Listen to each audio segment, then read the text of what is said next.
तिवारी जी। मैं अपने इस कड़ी में आगे बढ़ते हुए अपने कॉलेज के प्राचार्य डॉक्टर परशुराम पुरुषोत्तम केवी उनका इस मंच में स्वागत करता हूं कि वे अपनी शुभकामनाएं प्रस्तुत करें। डॉक्टर पुरुषोत्तम केवी। यस सर, आपका स्वागत है। स्वागत है सर, थैंक यू। हाँ बोलिए sir. Very good afternoon everyone who are on today's Ganga Kaveri Vyakyanmala. Respected principal of Sri Lal Bahadur Shastri Degree College, Dr. Vandana Saraswat Madam, the resource person of today's Vyakyanmala, Sri Ashok Vajpayee ji, organizers of this Vyakyanmala, Dr. Shailenath Mishra ji, Dr. Jaishankar Tiwari ji, and my own colleague, Dr. S.A. Manjunath. Today, all over India, we are celebrating Navaratri festival. Through this Navaratri festival, we are not only just worshipping goddess, it also sends a message that all over India celebrating one festival means we are all one.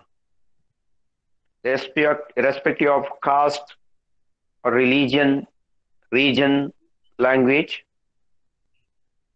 all are in festive mood.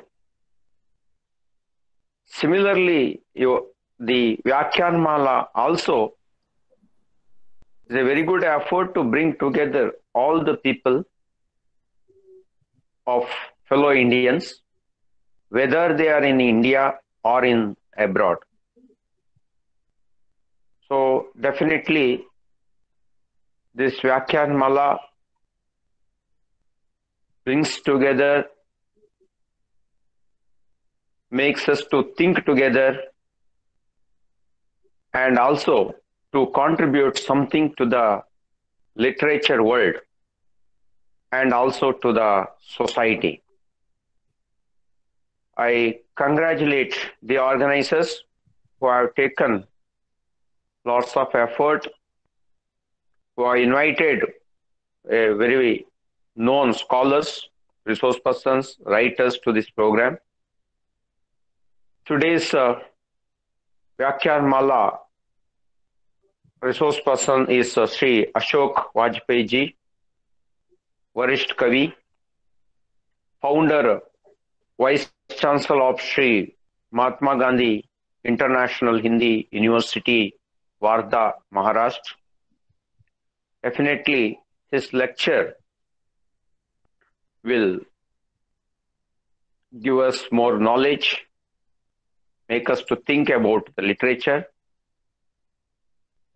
So I wish you all the best for today's lecture series. And also I congratulate not only the organizers, the participants. Though today is a festival, already 53 participants have joined.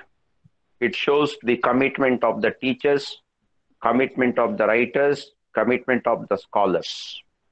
Once again, I wish Happy Navaratri to all of you.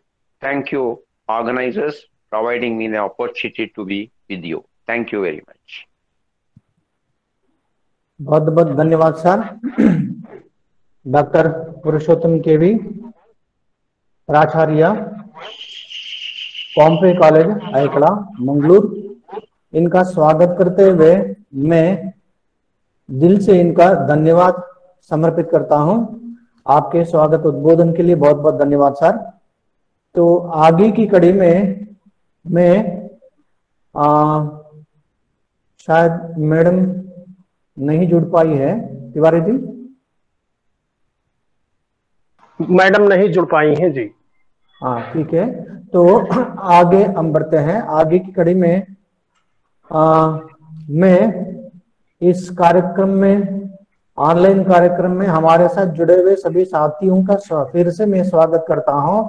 और हमारे इस कार्यक्रम के व्याख्यान के जो ये 13वां व्याख्यान है, व्याख्यान के अतिथि वक्ता श्री अशोक वाजपेयी जी, वरिष्ठ हिंदी कवि एवं संस्थापक कुलपति महात्मा गांधी अंतर्राष्ट्रीय हिंदी विश्वविद्यालय वर्धा, इनका हृदय से स्वागत करता हूं। और मेरे अपने मित्र जयशंकर तिवारी जी से निवेदन करता हूं कि वे कृपया इनका परिचय हमारे सामने प्रस्तुत करें। तिवारी जी। जी बहुत बहुत धन्यवाद डॉक्टर मंजुनाथ जी। सभी प्रतिभागी विद्वानों, शोधार्थी बंधुओं को प्रणाम करता हूं। और आज के हमारे जो मुख्य अतिथि हैं, मुख्य वक्ता हैं, आदरणीय श्री अशोक वाजपेयी जी, उन्हें भी साभिवादन अभिनंदन करता हूं। गंगा कावेरी व्याख्यान माला के लिए यह गौरव का विषय है कि आज हमारे साथ हिंदी के जाने माने साहित्यकार अशोक वाजपेयी जी हमारे साथ हैं, जुड़े हुए हैं। लाल बहादुर शास्त्री महाविद्यालय की प्राचार्य महोदया डॉक्टर वंदना सारस्वत जी, पोम्पे कॉलेज एकला मंगलुरु के प्राचार्य डॉक्टर पुरुषोत्तम केवी जी, हमारे मित्र डॉक्टर एस ए मंजुनाथ जी जो संचालन कर रहे हैं, और हिंदी विभागाध्यक्ष आदरणीय गुरुवर doctor Shailendra Nath Mishra ji, Shri Lal Bahadur Shastri degree college Gonda. मैं सभी के प्रति आभारी हूं, प्रणाम करता हूं। आज जो विषय अशोक वाजपेयी सर से बात करके लिया गया और जिस पर वो आज बात करेंगे, साहित्य और कलाएं, ये बहुत महत्वपूर्ण विषय है। 2005 में उनसे भेंट हुई थी। वाजपेयी सर उरई आए थे, एक व्याख्यान हुआ था पुस्तक संस्कृति का संकट, और वहीं पर उनसे पहली मुलाकात मेरी हुई थी। लगभग 15 साल पहले मैंने शोध कार्य करने का मन बनाया था उन पर और सिनाप्सिस भी तैयार की थी, लेकिन बुंदेलखंड विश्वविद्यालय झांसी की आरडीसी ने आरडीसी में हुआ कि वाजपेयी जी पर कई शोध कार्य हो चुके हैं, लिहाजा वो विषय स्वीकृत नहीं हुआ। तब से इसी सिलसिले में एक पढ़ने का और समझने का एक अवसर मिला था। तो ढेर सारी जो है उनकी जो भी किताबें छपती थी उनको मंगाते थे और पढ़ते थे। तो तब से व्यक्तिगत रूप से बहुत प्रभावित रहे हैं हम, और हमारे विभागाध्यक्ष आदरणीय गुरुवर डॉक्टर शैलेंद्र नाथ मिश्र सर, जिन्होंने पहले सिनाप्सिस बनवाया था, उन पर पहली प्रेरणा उन्हीं से मिली थी और उनके बारे में मैं जान पाया था, अशोक वाजपेयी जी के बारे में। ढेर सारी गतिविधियां, ढेर सारी सक्रियताएं साहित्यिक रचनात्मक उनकी हैं हम लोगों के सामने, हिंदी दुनिया में और साहित्यिक दुनिया में, और सामाजिक सांस्कृतिक सक्रियताओं के क्षेत्र में अशोक वाजपेयी जी का नाम सुपरिचित है। चूंकि परिचय देने के लिए मुझे कहा गया है, परिचय देना उनका आसान नहीं है। मैं संक्षेप में कुछ जरूरी बातें कर लेता हूं। हमारे साथ आप जुड़े हुए हैं वाजपेयी जी, और सागर मध्य प्रदेश में वो वहीं से उनका जो है पूरा बचपन बीता है। वैसे दुर्ग में उनका जन्म हुआ था, और बाद में वो, सभी लोगों को पता है कि वो भारतीय प्रशासनिक सेवा आईएएस हुए। लेकिन ये जो साहित्यिक दुनिया है जिसके नाते अशोक वाजपेयी जी जाने जाते हैं, वह उनका साहित्यिक योगदान है। कला और संस्कृति के क्षेत्र में उनका जो योगदान है, एक आईएएस ऑफिसर के रूप में उन्होंने किस तरह अपनी साहित्य और संस्कृति के प्रति, कला के प्रति अपनी प्रतिबद्धता को सतत बनाए रखा, यह ध्यान देने की बात है, ये रेखांकित करने वाली बात है। भारत भवन भोपाल को खड़ा करना और ऐतिहासिक जो कार्य हुए हैं, उसके द्वारा आयोजन हुए हैं वाजपेयी जी के द्वारा, वो स्तुत्य हैं। मैं इस हेतु उन्हें बारंबार प्रणाम करता हूं, अभिनंदन करता हूं। 1968 में उनका पहला कविता संग्रह शहर अब भी संभावना है आया था। 70 के दशक से ही वो साहित्यिक सक्रियताओं, सृजन में लग गए थे और उसके बाद एक कविता संग्रह आते रहे। सर्वाधिक लेखन कार्य उनका काव्य के क्षेत्र में है। शहर अब भी संभावना है से लेकर के एक पतंग अनंत में, अगर इतने से, तत्पुरुष कहीं नहीं वहीं, कुछ भी एक बार नहीं, बहुरी अकेला, ये कुमार गंधर्व पर लिखा गया कविताओं का संग्रह है। इसमें कुछ फुटकल आलेख भी हैं। आविन्यों, अभी कुछ और, समय के पास समय, इबारत से गिरी मात्राएं, कुछ रफू कुछ थिगड़े, उम्मीद का दूसरा नाम। यह वाजपेयी जी की प्रेम कविताओं का संकलन है। जो नहीं है, थोड़ी सी जगह, उजाला एक मंदिर बनाता है, पुरखों की परछी में धूप, घास में दुबका आकाश, और विवक्षा। विवक्षा एक मोटी पुस्तक है जिसमें भारतीय साहित्य के अलग अलग हिस्से उसमें हैं, पुनर्वसु में है।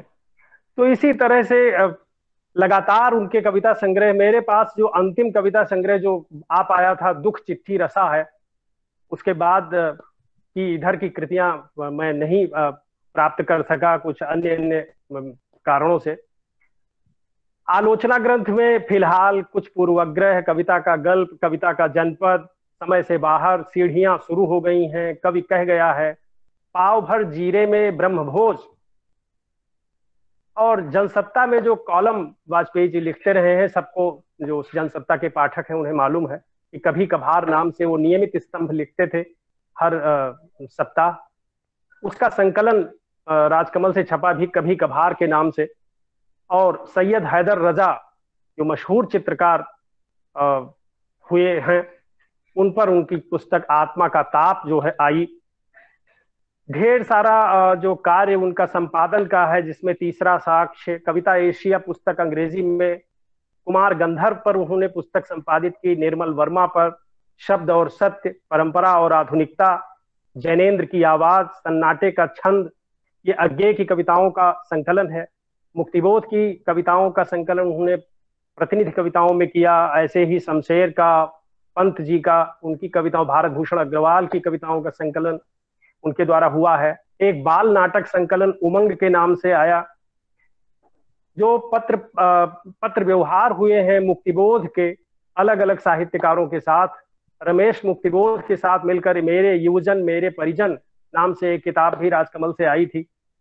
विश्व कविता के अंतर्गत दुनिया के उन मशहूर साहित्यकारों का, जिसमें विस्वावा शिम्बोर्स्का जो पोलैंड की मशहूर कवित्री हुई, जिनको नोबेल प्राइज भी मिला, उनकी रचनाओं का हिंदी में अनुवाद कोई शीर्षक नहीं नाम से वाजपेयी जी ने निकाला।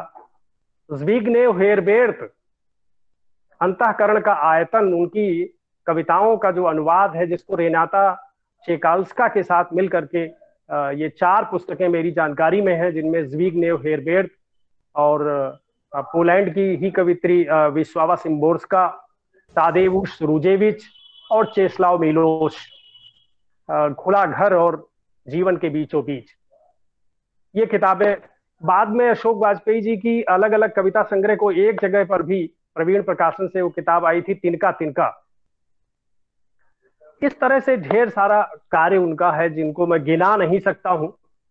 मैं अपनी बात जो है बस केवल 2 पंक्तियों में खत्म कर रहा हूं।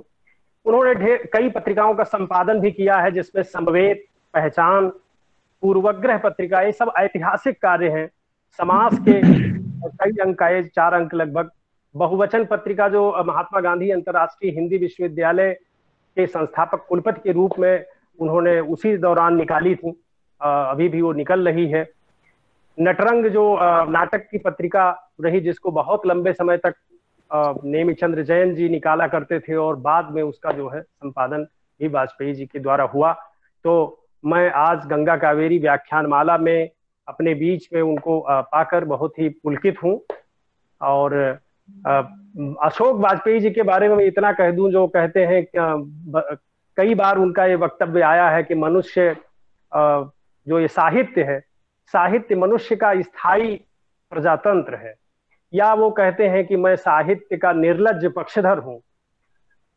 साहित्य को लेकर उनकी जो एक आसक्ति है, जो एक गहरा लगाव है, जो हमें सोचने के लिए मजबूर करता है कि आखिर साहित्य, जो लोग साहित्य से जुड़े हुए नहीं है, कि ऐसा क्या है वो। और एक तरह से हम ये कहें कि वो हिंदी साहित्य के वैभव हैं। 80वें साल में है। मैं आज इस व्याख्यान माला की ओर से उन्हें बहुत बहुत शुभकामनाएं देता हूं, और कि वो शतायु हों, रोग मुक्त और सक्रिय जिंदगी जिएं। और इसी के साथ मैं अपनी बात को यहीं से समाप्त करूंगा, विराम दूंगा। आगे डॉक्टर एस ए मंजूनाथ जी मंच का संचालन देखेंगे। धन्यवाद।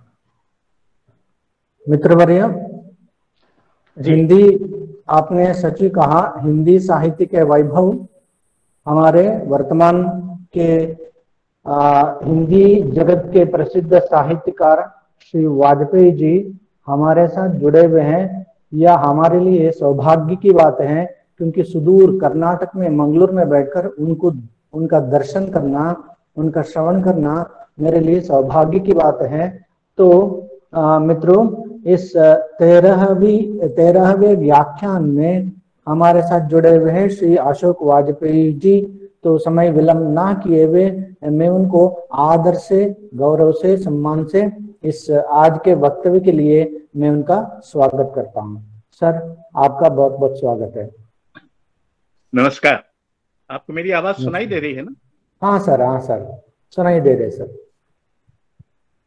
मित्रों, साहित्य और कलाओं के संबंध पर मैं कुछ बातचीत आपसे करने जा रहा हूं। यूं तो आमतौर पर यह मान लिया जाता है कि इन दोनों में गहरा संबंध है, लेकिन अगर आप वर्तमान परिस्थिति कम से कम हिंदी में देखें तो साहित्य और कलाओं के बीच संबंध काफी शिथिल हो चुका है, अगर गायब नहीं हुआ है। पर पहले हम थोड़ी परंपरा की बात करें कि परंपरा में ये संबंध कैसा था। सभी लोग ये कहते हैं कि भारत में साहित्य और कलाओं की अंतर्निर्भरता रही है, और बहुत हद तक ये सही भी है। मैं आपको 2 या 3 उदाहरण से परंपरा में इस अंतर्निर्भरता का कुछ आभास कराऊंगा।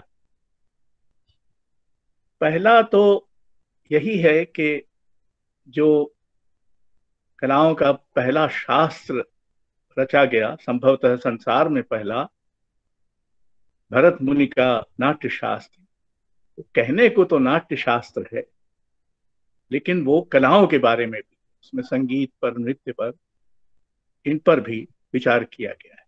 तो हमारी शुरुआत ही इनके सहकार से, इनके साहचर्य से एक तरह से हुई थी। दूसरी बात कि अगर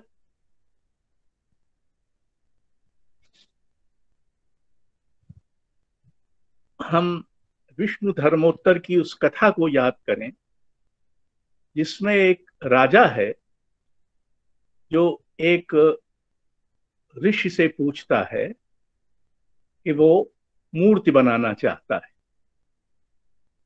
तो ऋषि उससे कहता है, तुम मूर्ति बनाना चाहते हो तो तुमको नृत्य सीखना चाहिए पहले। तो राजा कहता है, चलिए मैं नृत्य सीखता हूँ। उसने कहा कि अगर नृत्य सीखना चाहते हो तो तुमको संगीत सीखना चाहिए। चलिए मैं संगीत सीखता हूँ। तो ऋषि ने कहा कि अगर संगीत सीखना चाहते हो तो पहले काव्य सीखो। मतलब कुल मिलाकर ऋषि ये कहता है कि कोई भी कला बिना दूसरी कलाओं को जाने, उनमें पैठ किए संभव नहीं होती। थोड़ा और आगे चलें तो 19वीं शताब्दी तक, आप लोग तो हिंदी साहित्य के अध्येता हैं, मैं तो उसका विधिवत विद्यार्थी नहीं रहा हूं, लिखता अलबत्ता उसमें हूं, तो उनको तो याद होगा कि 19वीं शताब्दी तक साहित्य, इसका मुख्य हिस्सा काव्य था। काव्य और चित्रकला और संगीत और नृत्य और रंग कर्म, इन सब के बीच गहरा संबंध था, आवाजाही थी। भक्त कवियों ने अपने पदों पर राग निर्देश भी दिया है। और बात है कि ज्यादातर संगीतकारों ने इनको बंदिश बनाकर गाया नहीं है, बहुत कम ने गाया, लेकिन बहरहाल ये था। 19वीं शताब्दी तक रीत काव्य को याद करें तो रीति काव्य में न सिर्फ कृष्ण प्रेम का वर्णन था, श्रृंगार का, ऐसा ही वर्णन उस समय के मिनिएचर चित्रों में भी था, संगीत में भी था। तो एक साझेदारी थी, एक तरह की बिंब थे, एक तरह की कथा वस्तु थी, एक तरह के कथाभिप्राय थे। 19वीं शताब्दी तक ये सहकार और संवाद गहरा और सार्थक चलता रहा। आपको याद होगा कि बिहारी की सतसई को लेकर पूरी चित्र श्रृंखला है, राजस्थान के किसी राजघराने में बनाई गई। इसी तरह से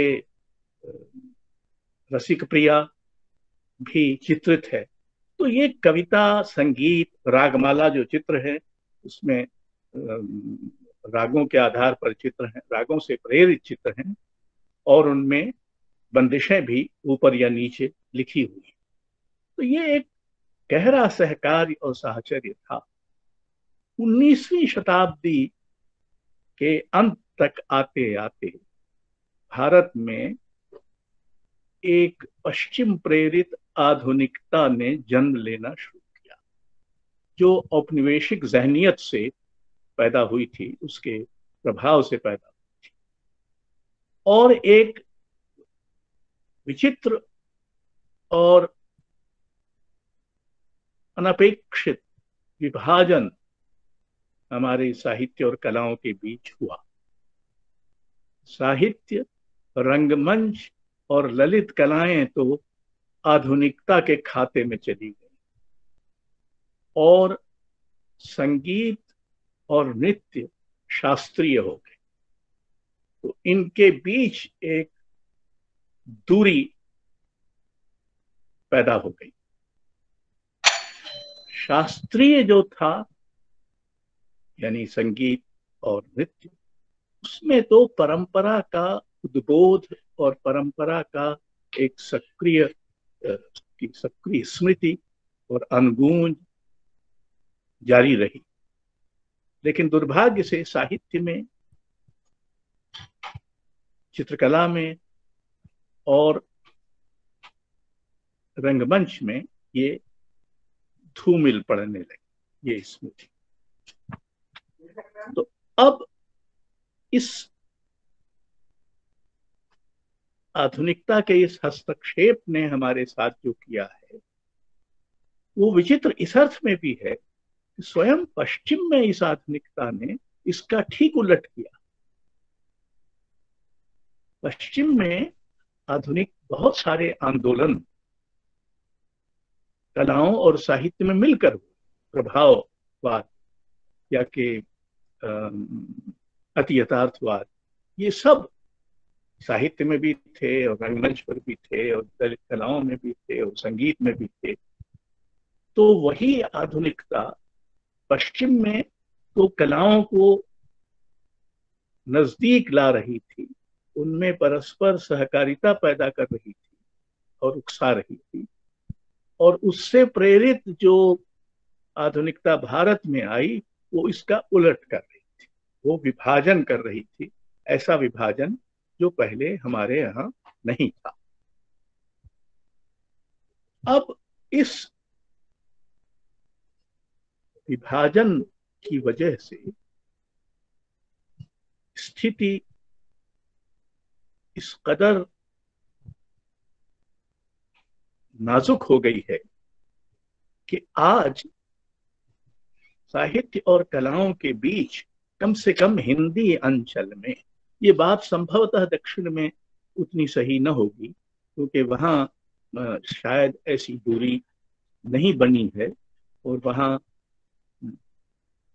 परंपरा अधिक जीवित और प्रासंगिक रूप में सक्रिय है, पर कम से कम उत्तर भारत में ये स्थिति बनी है कि अब साहित्य और कलाओं के बीच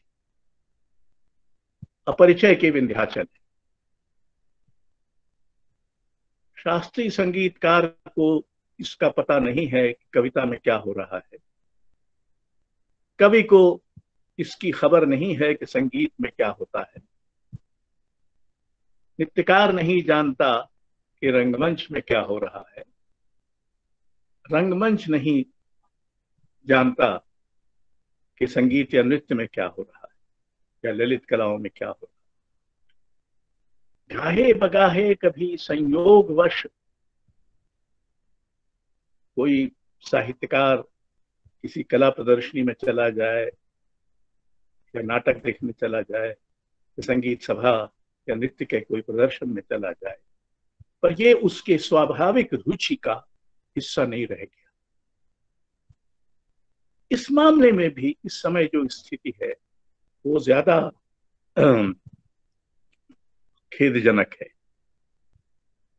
हमारी अपनी आधुनिक परंपरा में भी ऐसे लोग थे, मसलन प्रसाद, जिनको बहुत गहरी शास्त्रीय संगीत में रुचि थी और पैठ थी। इसका बखान किया है राय कृष्णदास ने प्रसाद जी के बारे में एक लंबे संस्मरण। निराला के बारे में सब जानते हैं कि उनको शास्त्रीय संगीत का अच्छा ज्ञान था और हारमोनियम पर स्वयं कभी कभी कविता प्रस्तुत करते, बादल राग वगैरह गाते। लेकिन जैसे जैसे हम और इधर आते गए, और ये स्वतंत्रता के बाद की अबूझ पहेली है कि कलाओं को साथ लाने का प्रयत्न जो संस्थागत रूप से हुआ वो भी अंततः विफल हुआ। हमारी 3 राष्ट्रीय अकादमियां हैं, संगीत नाटक अकादमी, ललित कला अकादमी और साहित्य अकादमी। ये तीनों एक ही भवन में बैठती जिसका नाम है रविंद्र भवन, पर इनमें आपस में मुंह बोला नहीं। मैं जब ललित कला अकादमी का अध्यक्ष था तो मैंने कोशिश की कि हम लोग मिलकर कुछ करें। सब लोग सहमत थे कि हाँ होना चाहिए, तीनों के अध्यक्ष सहमत होते, लेकिन तीनों के सचिव ऐसा नहीं होने देते। तो बहरहाल एक भी कार्यक्रम, एक भी गतिविधि 4 वर्षों में ऐसी नहीं हुई जो संयुक्त रूप से हो सके। जबकि जिस भवन में वो बैठते हैं और जिसका नाम रविंद्रनाथ पर है, उस रविंद्रनाथ ने ऐतिहासिक रूप से ये क्रांतिकारी काम शांति निकेतन में किया था, जहां कलाओं और साहित्य को फिर से एक साथ लाने का, लोक और शास्त्र के बीच फिर से संवाद पैदा करने का प्रयत्न हुआ था। लेकिन उस रविंद्रनाथ की भी कोई स्मृति अब अकादमियों के भवन में नाम के अलावा नहीं रह गई। तो ऐसे कहा जा सकता है कि साहित्य और कलाओं के काम अलग अलग है। ये ठीक भी है। और बात है कि पहले परंपरा में तो भरत मुनि तक ने सहृदय के 36 या कितने गुण गिनाए हैं, और उनमें निश्चय ही दूसरी कलाओं का ज्ञान, उनकी रसिकता और साहित्य की समझ इत्यादि भी हैं। तो पहले तो संस्कारी जो व्यक्ति होता था उसमें ये सब थोड़ा थोड़ा होना चाहिए, ऐसा माना जाता था। अब हमने जो सुसंस्कृत व्यक्ति की कल्पना आधुनिक कर दी है, उसमें ये जरूरी नहीं है। बल्कि इस समय तो जो स्थिति है राजनैतिक और सामाजिक, उसमें जो जितना अज्ञानी है उतना ही सुसंस्कृत माना जाता है। ये बहरहाल एक बड़ी विडंबना है। हमारे यहाँ युक्ति रही है, एकम सद विप्राह बहुधा वदन्ति। सच एक ही है और विद्वान लोग अलग अलग ढंग से एक ही सच को कहते हैं। मैं समझता हूं कि साहित्य और कलाओं के सिलसिले में ये सही नहीं है और सही नहीं रहा है। साहित्य का सच संगीत के सच से अलग है। संगीत का सच नृत्य के सच से अलग है। नृत्य का सच रंगमंच के सच से अलग है, और रंगमंच का सच इन सारे सचों से अलग है। तो सच के ये अलग अलग रूप हैं, और हमारा ये मानवीय सौभाग्य है कि हमें साहित्य और कलाओं के माध्यम से सचों की ऐसी बहुलता उपलब्ध है, अगर हम थोड़ा प्रयत्न करें या उसके लिए कुछ जतन करें। इनमें कुछ समानताएं भी खोजी जा सकती हैं। जैसे लय। लय सिर्फ संगीत में नहीं होती या नृत्य में नहीं होती, लय कविता में भी होती है, और गद्य की लय भी होती है, और हमारे यहाँ तो अर्थ की लय भी खोजी गई है। रंगमंच में लय होती है। बिंबात्मकता। बिंब सिर्फ साहित्य में नहीं होते या कि ललित कलाओं में नहीं होते, बिंब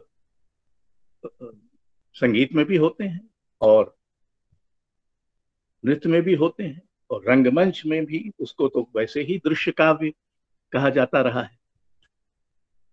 सभी भाषा के माध्यम, लेकिन साहित्य में वो शब्द केंद्रित भाषा है, बाकी में वो अलग अलग भाषा है। यानी रंग भाषा है, स्वर भाषा है, अलग अलग भाषाएं।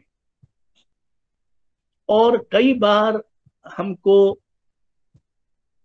इस भोथरी समझ का सामना करना पड़ता है कि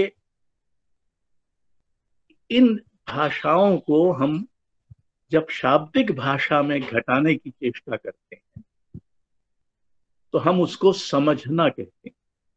ये सही नहीं है। जैसे साहित्य समझा जा सकता है, वैसे चित्र नहीं समझा जा सकता। जैसे चित्र समझा जा सकता है, वैसे संगीत नहीं समझा जा सकता। जैसे संगीत की रसिकता होती है, वैसे नृत्य की नहीं होती। चूंकि इनके सच अलग अलग हैं, इनकी भाषा अलग अलग है, इसलिए इनकी समझ भी अलग अलग होगी। पर इन समझों के बीच आवाजाही और संवाद और साहचर्य भी होता चलता है। अब अगर हम इस ओर थोड़ा ध्यान दें कि जब हम किसी एक कला पर अपना ध्यान एकाग्र करते हैं और उसमें श्रेष्ठता की कोई कल्पना करते हैं तो अक्सर हम दूसरी कला का रूपक की तरह इस्तेमाल करते हैं। मसलन हम ये कहते हैं कि रंगमंच में ये जो नाटक था ये तो कविता की तरह था, या हम ये कहते हैं कि इसमें जो किया गया, चित्र में जो हो रहा है, ये तो बिल्कुल संगीतात्मक है, ये एक संगीत का राग जैसा लगता है। यानी हम दूसरी कला से का रूपक की तरह अक्सर इस्तेमाल करते हैं, बिना जाने कि ये एक तरह से उस कला को प्रणति देना है। साहित्य में भी इस तरह के रूपकों का इस्तेमाल हम शमशेर की चित्रमयता या निराला का सांगीतिक मानस, तो ये अलग अलग जो रूपक हैं हम इनका इस्तेमाल करते हैं दूसरी कलाओं से। और एक बुनियादी अंतर साहित्य और दूसरी कलाओं में ये है कि साहित्य शब्द का व्यापार है, ये शब्द में घटित होता है, और शब्द के किसी भी साहित्यकार या कवि के प्रयोग से स्वतंत्र अपने कुछ अर्थ होते हैं। शब्द के अर्थ पहले से हैं। कवि की मुश्किल ये होती है या उसका काम ये होता है कि वो उन अर्थों में से किसी अर्थ का तो इस्तेमाल करे, या उसमें कोई नया अर्थ आरोपित करे, या उसमें जो पहले से दिए हुए अर्थ हैं उनको अपवारित करे, उनको स्थगित करे। रंग में अपने आप में कोई अर्थ नहीं होता, स्वर का अपने आप में कोई अर्थ नहीं है, इसलिए एक तरह से अधिक स्वतंत्रता है इन माध्यमों में, चित्रकला में, संगीत में, कि उनका माध्यम जो है वो पहले से अर्थ का बोझ लेकर नहीं आया है, जबकि साहित्य में अर्थ का बोझ पहले से शब्दों पर है, वो लेकर आए, और हमारा काम इनमें से कुछ अर्थों का हो सकता है कि हम उपयोग करें, कुछ अर्थों का न करें, जैसा मैंने कहा, कोई नया अर्थ उसमें खोजें, नई अर्थ छवि पैदा करें। तो ये अंतर भी हमको ध्यान में रखने की जरूरत है। अब हम जहां पहुंच गए हैं, आप देखिए कि हिंदी साहित्य में कलाओं की आलोचना की कोई स्थिति बनी ही नहीं। बहुत थोड़े लोग हैं जिन्होंने संगीत पर या इन चीजों पर आलोचना लिखी है। मुकुंद लाट या प्रेमलता शर्मा इस तरह के विद्वान रहे हैं जिन्होंने बहुत गंभीर काम किया है, लेकिन इनकी हिंदी आलोचना के दृश्य में, परिदृश्य में ये कोई जगह नहीं है, उसका कोई एहतराम ही नहीं है कि ये आलोचना भी आलोचना है। हालांकि वो भी साहित्य की आलोचना की तरह ही किसी हद तक रंगमंच की आलोचना को वो स्थान मिल गया नेमिचंद्र जैन और सुरेश अवस्थी इत्यादि के प्रयत्न से, लेकिन बाकी कलाओं की आलोचना जो है, चाहे संगीत की हो चाहे नृत्य की हो, का हिंदी आलोचना में कोई स्थान नहीं। इस पर कोई शोध वोध भी नहीं करता है, जबकि विचित्र विचित्र विषयों पर शोध आप लोग करवाते रहते हैं और करते रहते हैं। ये जो एक बड़ी संपदा है, इस पर कोई ध्यान देता नहीं है, क्योंकि हम इनसे इतने छिटक चुके हैं कि हमको ये ख्याल ही नहीं आता। मेरे हिसाब से मुकुंद लाट ने संगीत पर जो आलोचना लिखी है और जिसमें बहुत सारे मौलिक प्रश्न उठाए, जैसे एक प्रश्न जो मुकुंद लाट उठाते हैं वो ये है कि संगीत पर रस सिद्धांत कैसे लागू हो। रस का एक उपयोग तो हम करते हैं आनंद के लिए, इसमें बड़ा रस आया, किसी भी आनंद को हम रस कह देते हैं, लेकिन अगर रस सिद्धांत वाले रस पर ध्यान दें तो रस संगीत में इसलिए नहीं हो सकता कि उसमें तो मानवीय संबंध नहीं है, कोई आख्यान नहीं है, कोई घात प्रतिघात नहीं है, कोई अंतर संबंध नहीं है, तो वो नहीं होंगे तो रस कैसे पैदा होगा। हमने इस पर कभी ध्यान नहीं दिया, हम कहते हैं कि बड़ा संगीत में बड़ा रस आ रहा है, रस लेना। तो हमने करना क्या शुरू किया है, हमने शब्दों का, पदों का, बहुत सारे धारणाओं का एक असावधान इस्तेमाल, एक अतर्कित या कुतर्कित इस्तेमाल शुरू किया। राजनीति और सार्वजनिक क्षेत्र में तो ऐसा बहुत सारी चीजों के साथ हो रहा है, और दुर्भाग्य से साहित्य में भी वही वृत्ति घर कर रही है, जो कि बहुत ही। अब एक और बात की ओर ध्यान दें, छायावाद तक तो हमारे काव्य में संस्कृत की स्मृति है। असल में एक तरह से कहा जाए तो छायावाद और अज्ञे तक ये कवि अपने समय के संस्कृत कवि, ये संस्कृत में नहीं लिख रहे हैं, ये लिख तो हिंदी में रहे, लेकिन हिंदी में ऐसे लिख रहे हैं जैसे कि संस्कृत का की पूरी परंपरा उनमें अनुगुंजित हो रही। याद करें निराला की राम की शक्ति पूजा, पहली 18 पंक्तियां समस्त पद है, रवि हुआ अस्त, और उसके बाद सारा सारा संस्कृत है। न सिर्फ निराला में, प्रसाद में, पंत में और बाद में अज्ञेय में संस्कृत जीवित है। संस्कृत संपदा का आभास, अनुगूंज सक्रिय है, जो बाद की कविता में धीरे धीरे खत्म हो गई। और आज की कविता तो न सिर्फ संस्कृत वंचित है, वो स्मृति वंचित भी। वो तो इस कदर सिकुड़ गई है कि उसे ज्यादातर जो आजकल फेसबुक पर कवि सक्रिय हैं, उनमें से अधिकांश के पास अपनी परंपरा की और अपने अपने उत्तराधिकार की कोई जीवित स्मृति नहीं। वो तो निराला कबीर अबीर का नाम अपनी वैधता के लिए भले ले ले, लेकिन इनकी भी कोई अनुगूंज नहीं। बड़ा साहित्य, बड़ी कला वो होती है जिसमें उसके पूर्वज भी बोलते हैं। ऐसी कविता जिसमें कोई पूर्वज न बोले, ऐसा संगीत जिसमें किसी पूर्वज का पुनर्जीवन न होता हो, ऐसा नृत्य जो किसी पूर्वज के इर्द गिर्द कभी कभी न जाता हो, वो कभी टिकाऊ नहीं हो सकता। क्योंकि साहित्य और कलाओं का एक काम और जरूरी काम पूरी परंपरा को सजीव, सक्रिय और पुनर्परिभाषित, पुनर्नवा करने का।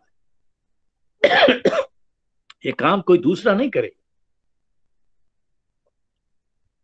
और इस काम के प्रति एक तरह की बेखबरी या हुआ क्या है, इसका एक नतीजा ये भी है, क्योंकि हिंदी में संगीत और नृत्य पर ध्यान देने की कोई आलोचनात्मक और रसिक परंपरा नहीं बन पाई, तो ये कलाएं जीवित है, सक्रिय हैं, आलोचना की अनुपस्थिति।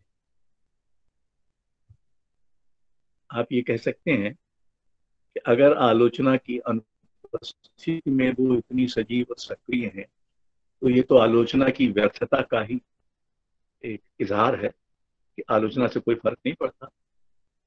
लेकिन अगर आलोचना का काम सिर्फ जांचना परखना न होके अपने समय समाज में रचना की समझ और जगह बढ़ाना है, जो कि मुझे लगता है कि है, तो फिर आलोचना को इनकी ओर ध्यान देना चाहिए। और वो ध्यान न देने के कारण ऐसा होता रहता है कि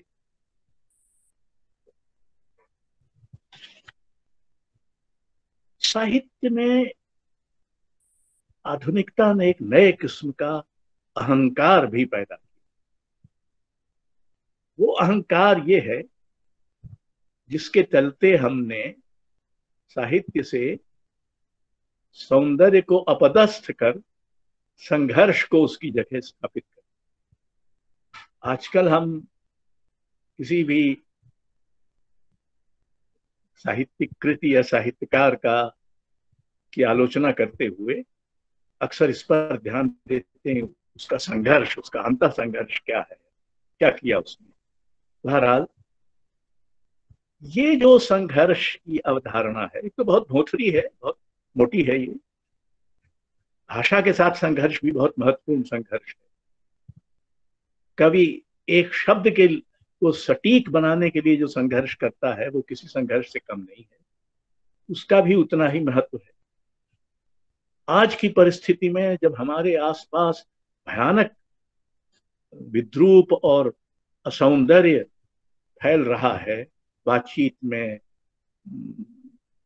सार्वजनिक जीवन में, अभिव्यक्ति में, मीडिया में, राजनीति में, धर्म में, तब सौंदर्य का पुनर्वास या उसकी पुनर्स्थापना करना भी एक जरूरी काम है जो बिना संघर्ष के नहीं हो सकता। उसके लिए भी संघर्ष करना होगा, क्योंकि भाषा को उसके उदात्त अर्थों से, उसके मानवीय अर्थों से लगातार शून्य किया जा रहा, खाली किया जा रहा। तो उस समय तो एक तो ये अहंकार पैदा होता है कि हम बड़ा संघर्ष करते हैं। तो मुक्तिबोध का संघर्ष हबीब तनवीर जैसे रंगकर्मी या कारंत जैसे रंगकर्मी या कावलम नारायण पणिक्कर जैसे रंगकर्मी के रंग संघर्ष से बड़ा नहीं है, अगर कमतर नहीं।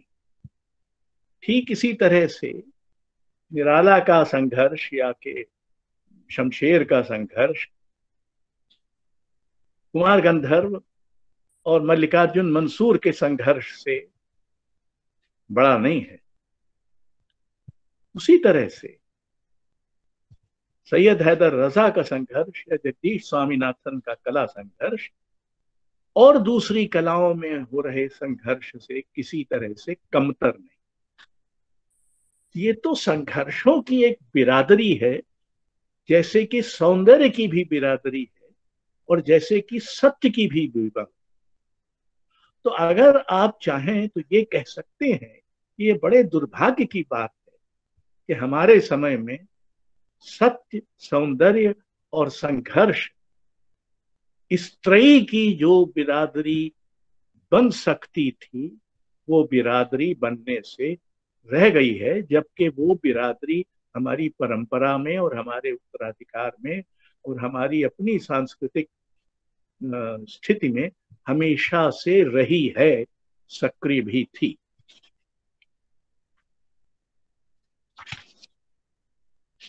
अब कई बार मैं सोचता हूं कि इस उम्र में आके मुझे अपनी विफलता का इतना बोध क्यों सताता है। मतलब जो कुछ करना था, अच्छा बुरा कर लिया, तो अब इन सब से विरक्त हो जाना चाहिए। जो नहीं हुआ सो नहीं हुआ, क्या किया जाए। लेकिन मैंने अपने जीवन के 40 वर्ष साहित्य और कलाओं को साथ लाने के प्रयत्न में बिताए। जो संस्थाएं मैंने बनाई, जो पत्रिकाएं मैंने निकाली, जो आयोजन मैंने किए और अभी भी उनसे बाज नहीं आता हूं, करता रहता हूं, उन सब में ये कोशिश थी कि साहित्य और कलाओं के बीच जो संवाद और सहकार बंद है या स्थगित है, उसे फिर से सक्रिय किया जाए। आप में से कुछ लोगों को ये पता होगा कि भारत भवन में जहाँ एक बड़ा संग्रहालय है जिसमें आधुनिक कला भी है और लोक और आदिवासी कला भी है। वहाँ एक रंग मंडली भी थी, वहाँ कविता का एक विश्व पुस्तकालय भी है और संगीत का एक बड़ा अभिलेखागार, और तमाम ऐसे आयोजन मैंने किए जिनकी संख्या सैकड़ों हजार में जाएगी, जिनमें इनको सबको साथ बैठाया। साथ बैठते थे उस समय तो माहौल बहुत ही समरसता का और संवाद का बनता था। लेकिन 40 वर्ष बाद मुझे लगता है कि हिंदी समाज में स्वयं अपनी परंपरा के वैभव की स्मृति गायब हो चुकी है। वो इन व्यर्थ के मंदिरों में उलझा हुआ समाज बन के रह गया। एक उदाहरण मैं आपको देता हूं। हिंदुस्तानी शास्त्रीय संगीत के सभी घराने, एक आध को छोड़कर, भिंडी बाजार वाला घराना छोड़कर, उत्तर भारत में थे। ग्वालियर, आगरा, लखनऊ, बनारस, पटियाला, किराना, दरभंगा, ये सब घराने, जयपुर, और इन घरानों के नाम उत्तर भारत के शहरों पर हैं, जैसा मैंने अभी आपको बताया। इन शहरों में से एक जगह भी ये घराने अब बचे नहीं। ये सारे घराने या तो महाराष्ट्र में जीवित हैं ज्यादातर, या बंगाल में। हिंदी अंचल में शास्त्रीय संगीत की जो स्थिति है, आखिरी लोग बचे थे कुछ, वो भी अब जाने जाने को हैं। तो फिर न ग्वालियर में ग्वालियर रहेगा, न बनारस में बनारस, न किराना में किराना रहा, न जयपुर में जयपुर। दूसरी ओर हिंदी में अपने रंगमंच के लेकर भी जो कुछ हुआ है बहुत सारा महत्वपूर्ण है। लेकिन हिंदी रंगमंच को प्रतिष्ठित करने वाले लोग कौन, जिनकी मातृभाषा हिंदी नहीं थी? हबीब तनवीर, इब्राहिम अलकाजी, बवा कारन, M.K. रैना, बंसी कौल, ये सारे गैर हिंदी भाषी। और हिंदी समाज को इसकी कोई फिक्र नहीं कि उसकी जो अपनी रंग संपदा है उसका क्या हो रहा है। पिछले 50 वर्षों के अगर महान चित्रकारों की सूची बनाई जाए भारत के 50, उसमें हिंदी क्षेत्र से कुल 4 या 5 चित्रकार आएंगे। मकबूल फिदा हुसैन, सैयद हैदर रजा, राम कुमार, सुबोध गुप्त और एक आध और। तो ये संस्कृति वंचित समाज बन चुका है। और दुर्भाग्य से भारतीय राजनीति का निर्णायक आज वो है। इस अपरिचय ने, अपने ही को स्मृति वंचित, परंपरा वंचित करने ने, उसमें जो भयानक जातिवाद, धर्मांधता, सांप्रदायिकता, हिंसा, हत्या, बलात्कार, ये आज हिंदी समाज की विशेषता। इनसे हिंदी समाज जाना जा रहा है। एक साहित्यकार के नाते मैं बहुत लज्जित अनुभव करता कि मेरी भाषा अब ये रह गई है, हिंसा, हत्या, बलात्कार की भाषा। हिंदी भाषा ठीक से बोलने वालों की संख्या तक कम हो रही है, और उसमें हिंदी के अध्यापक शामिल हैं जो हिंदी पढ़ाते हैं, जो हिंदी में शोध करते हैं। वो व्याकरण सम्मत वाक्य नहीं बोल सकते बिना अंग्रेजी के किसी शब्द का सहारा लिए, या ऐसा वाक्य शुरू करते हैं, वाक्य विन्यास गड़बड़ हो जाता है। फिर एक तरह की शोभा भाषा हमने विकसित कर ली। अभिनंदन करते हैं, स्वागत करते हैं और प्रणाम करते हैं और नमस्कार करते हैं। इतने सारी चीजें क्यों करते हो भाई? एक नहीं कर सकते? ये सब हमारी परंपरा से विपथगामिता है। जिस भाषा में सूक्ष्मता ना हो, सटीकता ना हो, संक्षेप ना हो, जिसमें विस्तार की संभावना ना हो, जिसमें प्रश्नवाचकता ना हो, जिसमें जो दिया गया है उसको वैसा का वैसा मान लेने का अद्भुत अद्भुत उत्साह का अभाव न हो, वो भाषा एक जीवित बड़ी भाषा कैसे हो सकती? सिर्फ संख्या बल से, सिर्फ साहित्य की उपलब्धि से। और ये विचित्र बात है कि कलाओं की तो छोड़िए, इस समय जो हिंदी समाज है वो अपनी साहित्यिक वैभव से भी गाफिल है। मैं उदाहरण देना चाहता हूं।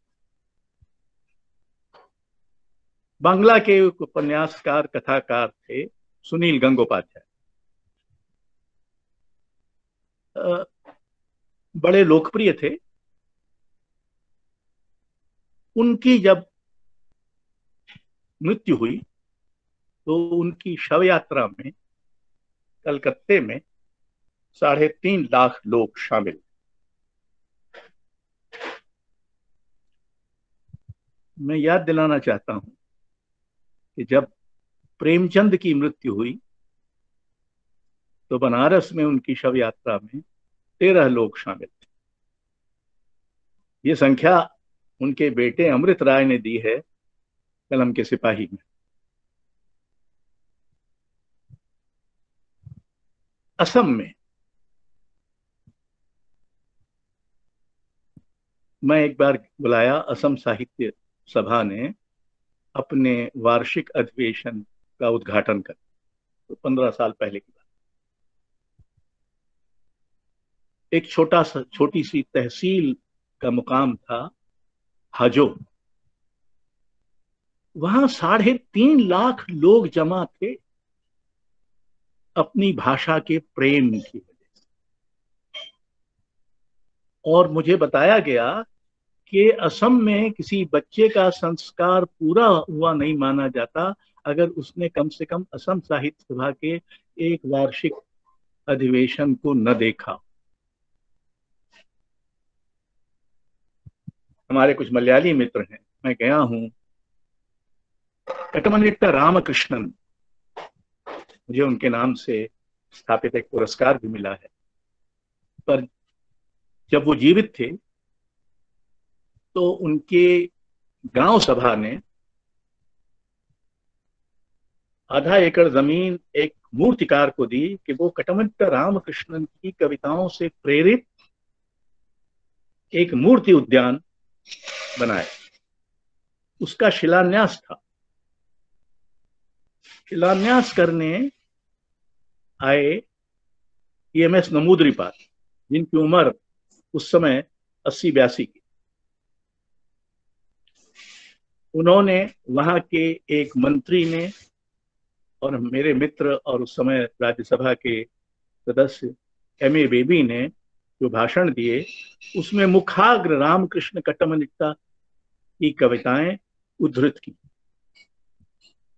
मैं हिंदी का भागा कवि वहां बैठा विषण्ण मन सोच रहा था कि क्या उत्तर भारत में एक भी मंत्री या एक भी राजनेता ऐसा है जो किसी समवर्ती कवि की एक भी पंक्ति उद्धृत कर सके? तो हम किस दुनिया में रह रहे हैं? बार बार ये मानना कि हम एक अंतर्राष्ट्रीय भाषा है, एक मूर्खतापूर्ण स्वप्न है।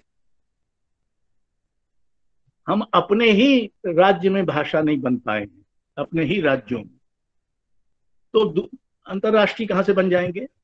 और बन के क्या होगा? हिंदी में ऐसा साहित्य है, सौभाग्य से, जिसको विश्व साहित्य के समकक्ष रखा जा सके। हमारे इतने बड़े कवि हैं और लेखक हैं, इनमें से कुछ के नाम आप जानते भी हैं, प्रसाद या निराला या प्रेमचंद या गे या मुक्तिबोध या रेणु या अजय प्रसाद द्विवेदी, जिनका काम विश्व स्तर का है, लेकिन हिंदी समाज को इसकी खबर नहीं है। वो निराला की मूर्ति ठीक से नहीं बना सकता, वो प्रेमचंद का लम्ही गांव ठीक से नहीं स्मारक बना पाया। अगर सरकारें नहीं बनाती तो इतना बड़ा समाज क्या कर रहा है? क्या समाज नहीं बना सकता? हम जिस आयोजन में गए थे केरल में, कटमनिट्टा नाम के गांव में, वो आयोजन उस गांव सभा का था। तो हमारी जो परिस्थिति है वो बहुत ही नीचे जा चुकी, बल्कि कई बार तो ये कहने का मन होता है, हालांकि ऐसा कहना हिंदी द्रोह माना जाएगा, कि हिंदी में लिखना एक बहुत ही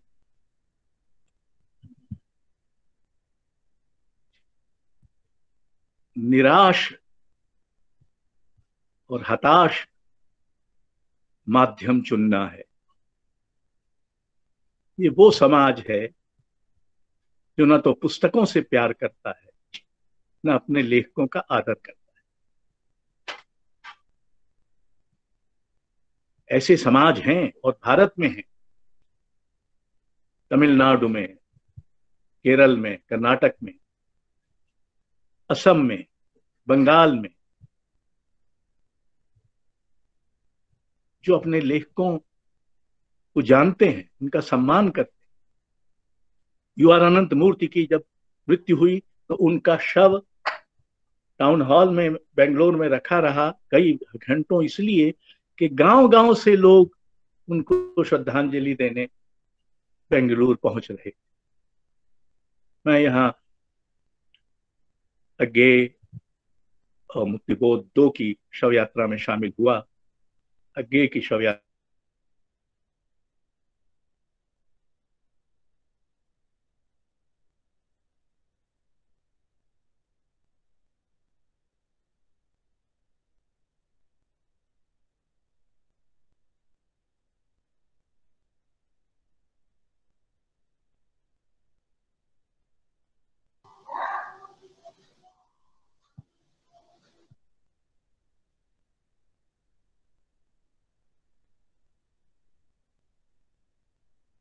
सर आपकी आवाज नहीं आ रही सर।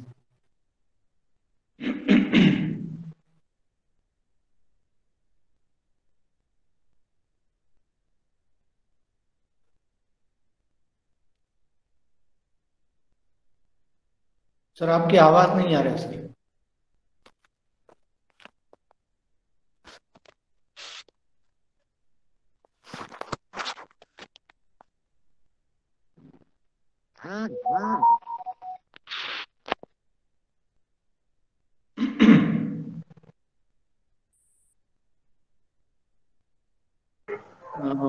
ओ मित्रों लगता है लेफ्ट नेटवर्क लेफ्ट हो गए हैं सब मतलब। नेटवर्क की वजह से लेफ्ट हो गए हैं, फिर से जुड़ेंगे।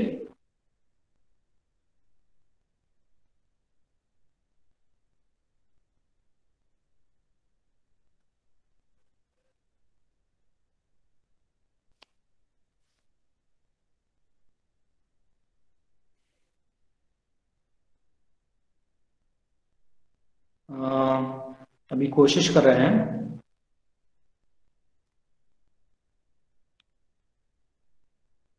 फिर से जुड़ेंगे, थोड़ी देर इंतजार करते हैं।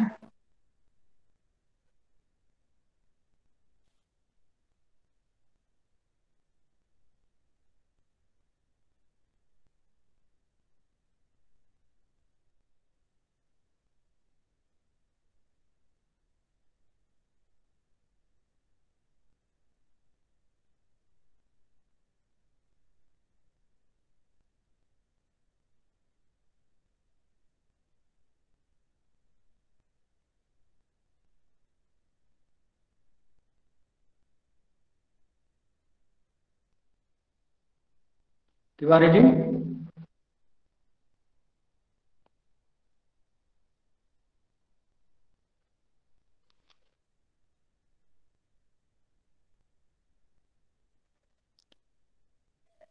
वे अभी नेटवर्क के कारण लेफ्ट हुए हैं, वे अभी जुड़ेंगे, हम कोशिश करते हैं।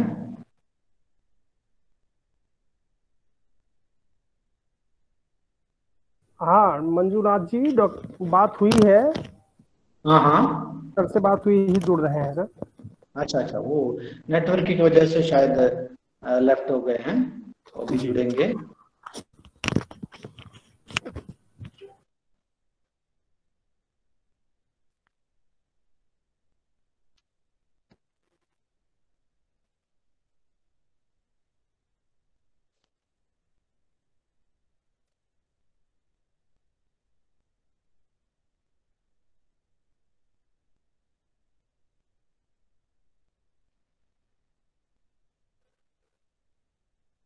तो अभी जुड़ रहे हैं। जुड़ गए हैं सर, लग रहा है कि माइक्रोफोन बंद है। हाँ चलिए सर माइक्रोफोन ऑन कीजिए। हाँ सर, हाँ हाँ आगे सर हाँ सर, बोलिए सर, बोलिए हाँ सर, ठीक आवाज आ रही है। हाँ नहीं तो हम तो बोल चुके हैं। बोलिए सर। अब अगर कोई प्रश्न वगैरह हो तो बताइए। अच्छा, तो अपने साथी मित्रों से निवेदन है, कोई अगर कोई प्रश्न या जिज्ञासा या उनसे कुछ जानना चाहते हैं तो साथी मित्रों से निवेदन है कि अपना माइक ऑन करके अपना विचार प्रकट करें। बाकी लोगों से निवेदन है अपना माइक बंद करें।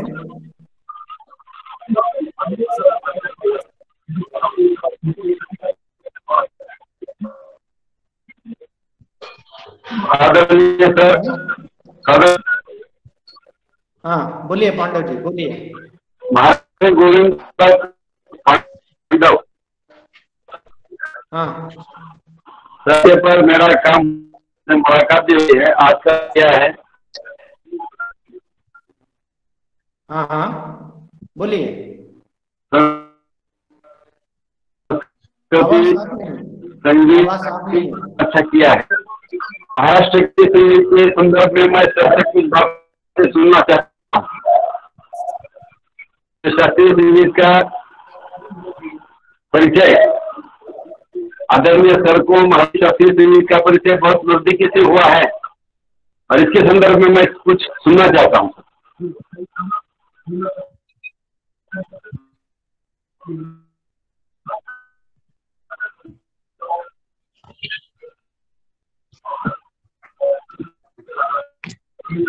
मंजुला जी,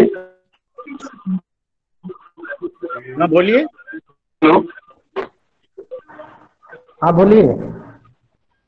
मंजुला जी, आवाज आवाज साफ नहीं है। चैट बॉक्स में लिखें। नहीं तो आप चैट बॉक्स में लिख सकते हैं। जी चैट बॉक्स में लिख सकते हैं।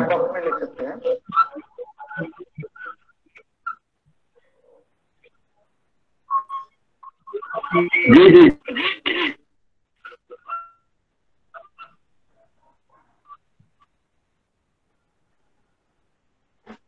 पूछिएगा द्विवेदी जी। जी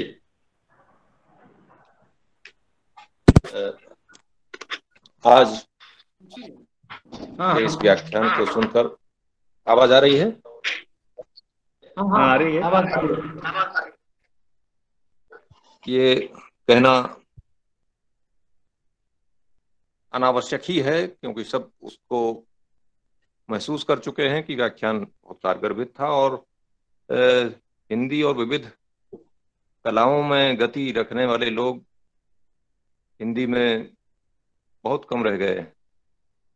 सर को हमने बहुत पहले भी दिल्ली में सुना, अन्यत्र भी अन्य माध्यमों पर।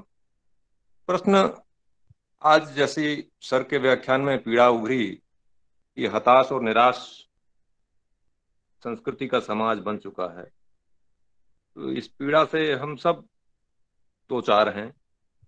इससे निकलने और उभरने का क्या तरीका हो सकता है, इसकी क्या संभावना और परिस्थिति बनती है, इसके बारे में कुछ अगर सर रोशनी डालना चाहें।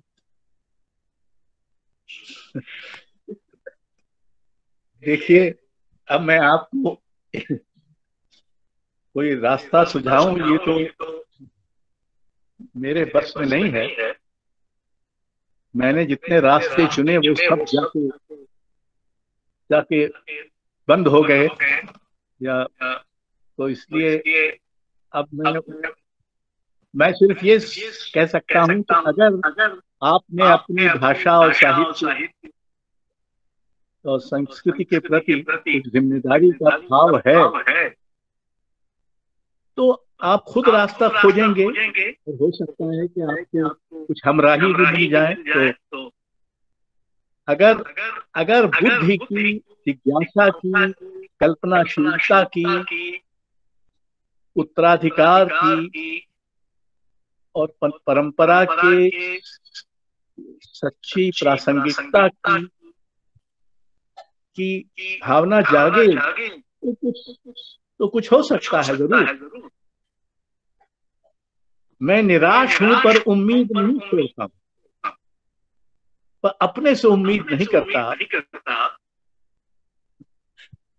उसका मौका गया।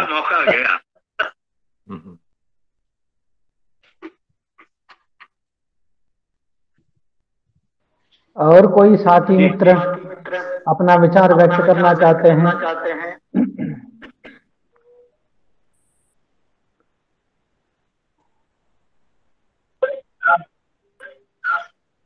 सर, हमारे मित्र गोविंद पांडव चैट बॉक्स में उन्होंने लिखा है, आदरणीय सर, सादर प्रणाम।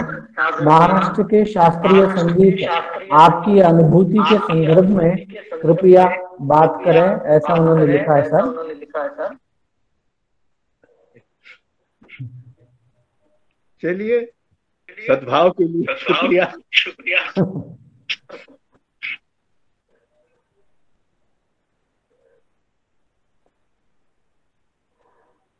और कोई साथी कुछ पूछना चाहते हैं या अपना विचार या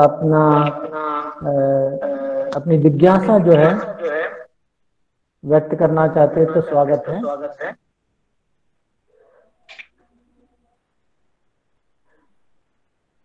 चाहे तो अपने चैट बॉक्स में भी लिख सकते हैं। सर, एक सवाल है जी।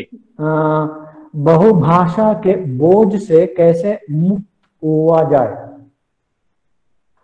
एक मित्र ने पूछा है, संदीप जो श्रीवास्तव है, उनका कहना है कि बहुभाषा के बोझ से कैसे मुक्त हुआ जाए।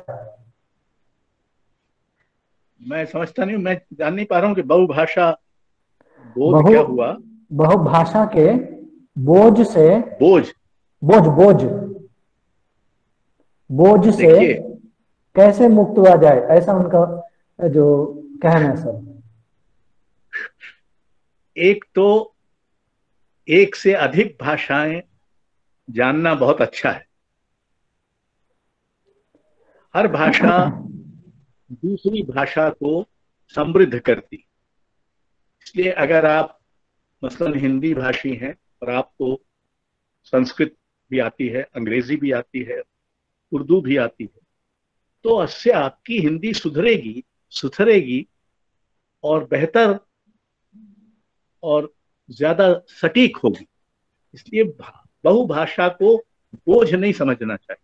लेकिन मैं जब बहुत छोटा था और स्कूल में था, और हालांकि आपको इसका संदेह नहीं होगा, पर मैं प्रतिभाशाली छात्र था, तो मेरे जो गुरु थे लक्ष्मीधर आचार्य, उन्होंने मुझसे 2-3 बातें कही थी। मैंने नया वाद विवाद प्रतियोगिता वगैरह में भाग लेना शुरू किया था, तो उन्होंने पहला तो ये कहा कि जब हिंदी में बोलो तो हिंदी में बोलो और अंग्रेजी में बोलो तो अंग्रेजी में, दोनों में घालमेल मत कर। दूसरा, हिंदी की अपनी जो प्रकृति है उसमें अनेक भाषाओं के शब्द आते रहे हैं। हमारे मित्र विद्यानिवास मिश्र एक वाक्य बताते थे, मैं कमरे में घुसा, कमीज उतार कर कुर्सी पर डाल दी, खिड़की खोली, आकाश की तरफ देखा और टेलीविजन चला दिया। अब ये शुद्ध वर्णनात्मक वाक्य है, इसमें कोई जटिलता नहीं है, और इसमें 6 भाषाओं के शब्द हैं। कमरा इतालवी से, कमीज अरबी से, कुर्सी पोर्चुगीज से, आकाश संस्कृत से, खिड़की हिंदी से, तो और टेलीविजन अंग्रेजी से। तो भाषा में शब्द आते रहते हैं और घुलते मिलते रहते हैं, लेकिन इसका मतलब ये नहीं कि जो भाषा का सत्व है, जो मर्यादा है, उसको आप पालन न करें। कम से कम वो लोग तो करें जो हिंदी पढ़ते हैं, जो हिंदी पढ़ाते हैं, वो तो कम से कम साफ सुथरी भाषा लिखें। ये अपेक्षा करना तो ज्यादती नहीं है। तो बहुभाषा बोझ नहीं। अगर आप कई भाषाओं को जानकर उनका इस्तेमाल करें। कई बार मुझे अपने काम में संस्कृत जानने और उर्दू जानने से मदद मिलती, अंग्रेजी जानने से भी मदद मिलती, क्योंकि कोई ना कोई, जैसे मैं आपको उदाहरण देता हूँ, हमारे बहुत लोकप्रिय राष्ट्रपति हुए अब्दुल कलाम, डॉक्टर अब्दुल कलाम। तो वो बहुत जगह बहुत तेजी से चल के पहुंच जाते थे सभाओं में, नीचे उतर जाते थे, कुछ भी करते। तो मैं इस बात को कहना चाहता था। आप सोचिए मेरे दिमाग में उनके लिए जो शब्द आया वो कैसे आया। मैं कहना चाहता था कि वो बहुत चपलता से चलते। तो मुझे पहले तो गंगूबाई हंगल का अभोगी का एक की बंदिश याद आई, चरण धर आओ। तो चरण शब्द मेरे दिमाग में आया। फिर मैंने सोचा कि वो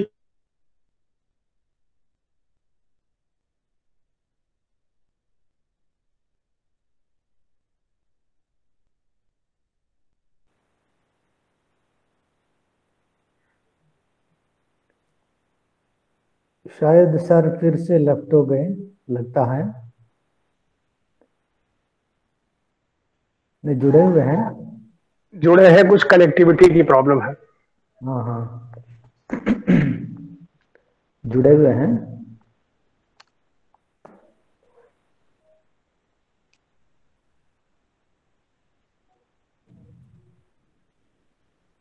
फिर से बोलेंगे, थोड़ा इंतजार करते हैं।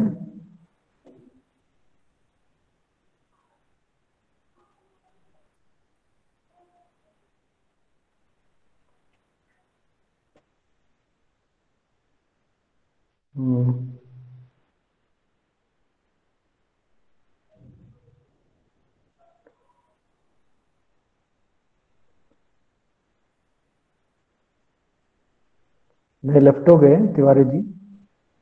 जी, दोबारा लेफ्ट हो गए हैं। फिर से ज्वाइन करेंगे शायद। म्यूट है, म्यूट है, म्यूट है, माइक्रोफोन म्यूट है। बोलिएगा। ना, चलिए। हाँ सर बोलिए सर, अभी बोलिए सर।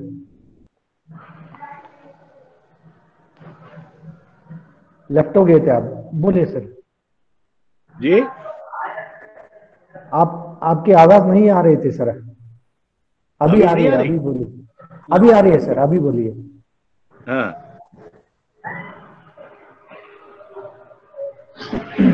तो और मित्रों से निवेदन है, अगर कोई अपनी शंका या जिज्ञासा व्यक्त करना चाहते हैं, प्रकट करना चाहते हैं, तो कोई विचार नहीं है तो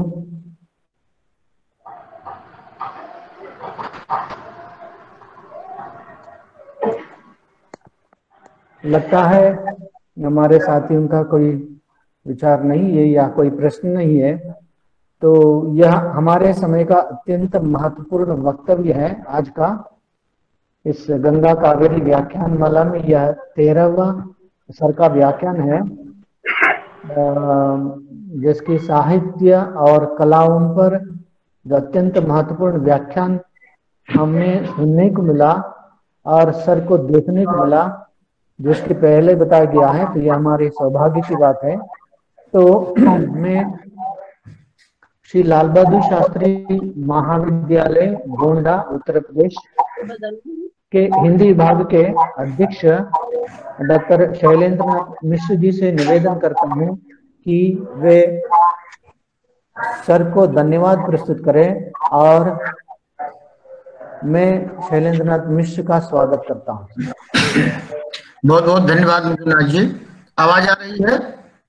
सर आ रही है। आज के इस सत्य पर्व के अवसर पर संपन्न हुए गंगा कावेरी व्याख्यान माला के पुष्प के रूप में हमें एक महापुष्प के आस्वादन का अवसर मिला। लगभग 50 वर्षों से हिंदी साहित्य ही नहीं, साहित्य, भाषा, शब्द और कलाओं से जुड़ी हुई जितनी भी जीवंतता के क्षेत्र हो सकते हैं, वहां हम वाजपेयी जी को पाते हैं। किसी भी क्षेत्र में उनकी उद्भावनाएं हमें एक नए क्षेत्र से एक नए आयाम उद्घाटित करती हुई दिखाई देती हैं। ज्ञान के अध्ययन और अध्यापन के विषय बनने के साथ ही हम माइक्रो अध्ययन की सुविधा को पहुंच चुके हैं, लेकिन इसी बीच में 20-25 सालों 30 सालों के अंतर्गत नया आयाम अंतरानुशासनिक अध्ययन का शुरू हुआ और धीरे धीरे हम मल्टी डिसिप्लिनरी बहुविषयक अध्ययन के ऊपर आधारित हुए। आज का जो व्याख्यान है वो शब्द और कलाओं के जो अंतः संबंध है और जिनकी उपस्थित से हम स्वयं जो अनभिज्ञ हैं कि इतने गहरे हैं हमारे शब्द के अन्य कलाओं से। साहित्य को कला के रूप में लेकर और कलाओं का जो आंतरिक तो एक दूसरे को जोड़े हुए है, जो विभिन्न स्थानों पे जो है कारण, विभिन्न क्षेत्रों के कारण लोगों को उतने सही रूप में नहीं दिखाई पड़ती हैं। आज के इस व्याख्यान ने लोगों को, जो भी इससे जुड़े हुए हैं, उनको, जिन्होंने वाजपेयी जी को पढ़ा है, लिखा है, एक नई चीज दिखाई पड़ी होगी कि उन्होंने बहुत सारी समस्याएं जो हमारे सामने हिंदी साहित्य के सामने उपस्थित हैं और आने वाली हैं, उनको भी बड़ी सूक्ष्मता से इसमें नियोजित किया है। ये 13वां व्याख्यान हमारी इस व्याख्यान माला की एक ऊंचाई है, और जो जिस अवस्था में उन्होंने समय दिया और जो आज तकनीक ने भी हमारा सहयोग किया इस व्याख्यान माला का, क्योंकि पिछली बार के व्याख्यान माला में तकनीकी गड़बड़ियों के नाते व्याख्यान माला बहुत अच्छे ढंग से संपन्न नहीं हो पाया था, लेकिन आज का ये व्याख्यान बिना किसी अवरोध के इतने अच्छे ढंग से संपन्न हुआ। लेकिन विषय की जो गहनता है, उस गहनता को सुनने के और समझने के बाद जो एक सक्रियता मन में उभर रही है, ये बहुत बड़ी उपलब्धि है कि हिंदी समाज की जो जिन कमियों की ओर इशारा किया है और बार बार किया है, बड़ी पीड़ा के साथ किया है, उसे हम सब लोगों को समझने की आवश्यकता है। आज के इस व्याख्यान की सार्थकता इसी बात में है कि हम वाजपेयी जी के इस पीड़ा को समझें, उस और साहित्य के विकास के मर्म को समझें। हम जिन दबावों में हैं सांसारिकता के, भूमंडलीकरण के, उन दबावों में रहते हुए अपनी स्थानीयता, अपनी भाषा, अपनी सभ्यता, अपनी संस्कृति और अपने जो हमारे पूर्वजों का जो दाय है, उसको हम कैसे अपने भीतर अब नियोजित करें, जिनसे हम वास्तव में हमारे पास होते हुए अपार खजाना, अपार संपत्ति है, लेकिन हम उससे वंचित होते जा रहे हैं। ये बहुत बड़ी पीड़ा है। आज के इस अवसर पर मैं वाजपेयी जी के प्रति हार्दिक धन्यवाद ज्ञापित करता हूं कि उन्होंने कुछ नए चिंतन के विषय, नई दिशाएं दी। मैं सारे व्याख्यान माला के जो हमारे जो है जुड़े हुए लोग हैं, उन सब विद्वानों की ओर से मैं वाजपेयी जी के प्रति अपनी हार्दिक कृतज्ञता ज्ञापित करता हूं। इसी के साथ इस व्याख्यान माला को संयोजित करने के लिए मैं दोनों संस्थानों के प्राचार्य मैडम वंदना सारस्वत जी और पुरुषोत्तम केवी जी के प्रति आभार व्यक्त करता हूं कि उन्होंने इन संस्थानों के द्वारा हम लोगों को ऐसा अवसर दिया। दोनों विभागों को मैं एस मंजुनाथ जी और जयशंकर तिवारी जी के प्रति आभार व्यक्त करता हूं कि वो अपने कुशल संयोजन और संचालन में इतने अच्छे अच्छे विषयों को लेकर के जो हमारे पाठ्यक्रम से भी जुड़े हुए हैं, हमारे जीवन से जुड़े हुए हैं, हमारे राष्ट्र की अस्मिता और अस्तित्व से जुड़े हुए हैं, जो हमारे इस समय के लोगों के भविष्य से जुड़े हुए हैं। मैं उन सब के चिंताओं को जीवित रखने के लिए और हम तक हमें सौंपने के लिए आज मैं पुनः कृतज्ञता ज्ञापित करता हूं इन दोनों संस्थाओं के प्रति और आदरणीय वाजपेयी जी के प्रति। बहुत बहुत धन्यवाद। धन्यवाद के लिए बहुत बहुत धन्यवाद सर। तो साथियों को यह बताने से खुशी होती है कि हमारे साथ महात्मा गांधी अंतर्राष्ट्रीय हिंदी विश्वविद्यालय के संस्थापक कुलपति अशोक वाजपेयी जी का आज का एक मुख्य वक्तव्य रहा, और इसके साथ साथ हमारे साथ महात्मा गांधी अंतर्राष्ट्रीय विश्वविद्यालय के भूतपूर्व कुलपति प्रोफेसर अरविंदाक्शन जी भी हमारे साथ जुड़े हुए हैं। मैं अपनी ओर से, अपने कॉलेज की ओर से, मंगलूरू विश्वविद्यालय अध्यापक संघ की ओर से और श्री लाल बहादुर शास्त्री महाविद्यालय गोंडा की ओर से इनका हृदय से आभार व्यक्त करता हूं। तो साथियों, यह 13वां व्याख्यान रहा इस गंगा कावेरी व्याख्यान माला के जो कड़ी जो है, और इस महीने के अंतिम व्याख्यान होगा 31 तारीख को, अगले शनिवार को इसी समय पर। व्याख्यान का विषय है भारतीय साहित्य।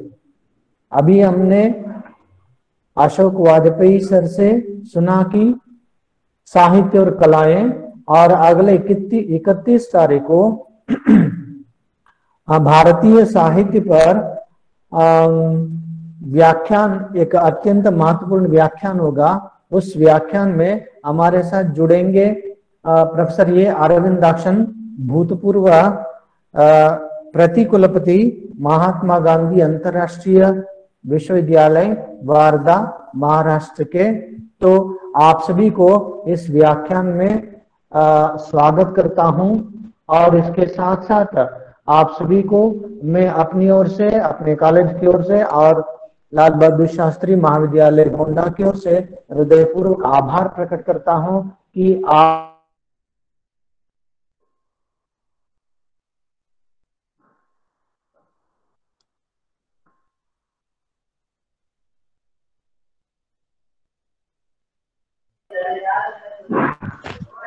करता हूं, और इसके साथ साथ मैं यह घोषणा करता हूं